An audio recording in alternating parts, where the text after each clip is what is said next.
Let's talk international horror gems, the hidden treasures of global terror. These aren't the big names like Wreck or Train to Busan.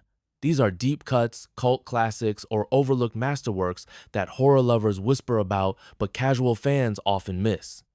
You may not have heard of them, but you won't forget them once you watch. 10. Cold Hell, Austria, 2017. This one's a gritty genre, mashup slasher, revenge thriller, supernatural horror all anchored by a fierce female lead. It's got brutal kills, smart social commentary about race and immigration, and a supernatural edge that keeps you guessing. Think Taken, but with more blood and a creepier villain.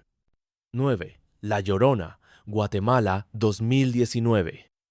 This isn't your average ghost story. La Llorona is soaked in political trauma about a genocidal general being haunted by the spirits of his victims. It's haunting, slow burning, and deeply angry. The sound design and atmosphere wrap you in dread without a single jump scare. 8. Ravenous, Canada, 2017. Zombies, but not as you know them. This Canadian horror takes place in a remote Quebec village where the apocalypse feels quiet, lonely, and eerily serene. It's filled with haunting imagery and surreal moments that make it feel closer to art house horror than a typical undead romp. 7. Thale, Norway, 2012.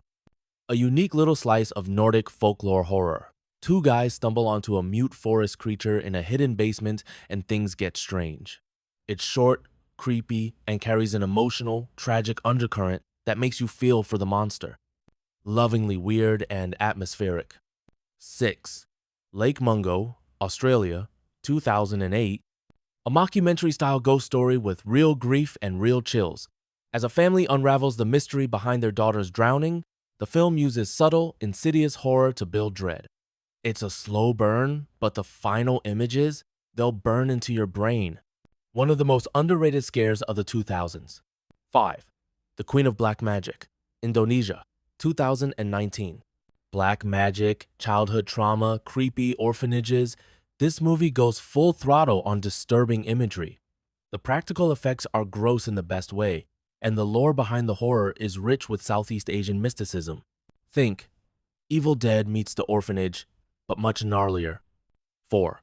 Possession, France, West Germany, 1981. More than horror-rich psychological meltdown, Isabelle Adjani's performance is still one of the wildest, most intense in cinema. The subway scene alone is infamous. It's about divorce, betrayal, mental illness, and maybe a tentacled something. You don't watch Possession, you survive it. 3. Satan's Slaves, Indonesia, 2017. This is pure gothic terror Indonesian style. A family is haunted after the death of their matriarch, and everything from creepy kids to satanic rituals shows up. It's genuinely scary, well-paced, and full of great set pieces. A massive box office hit in Indonesia that horror fans everywhere should see. 2. Under the Shadow, Iran, UK, 2016. A mother and daughter trapped in war-torn Tehran are haunted by bombs, patriarchy, and possibly a jinn. This is horror as metaphor, wrapped in real-life danger. It's like the Babadook, but with political teeth. Subtle, emotionally raw, and incredibly effective. 1. Noroi, The Curse, Japan, 2005. Because this is how found footage horror should be done. A slow burn investigation into a paranormal curse escalates into a cosmic horror nightmare. It feels real. It's not flashy or fast, but the deeper you go, the more it crawls under your skin. The final act? Unforgettable terror.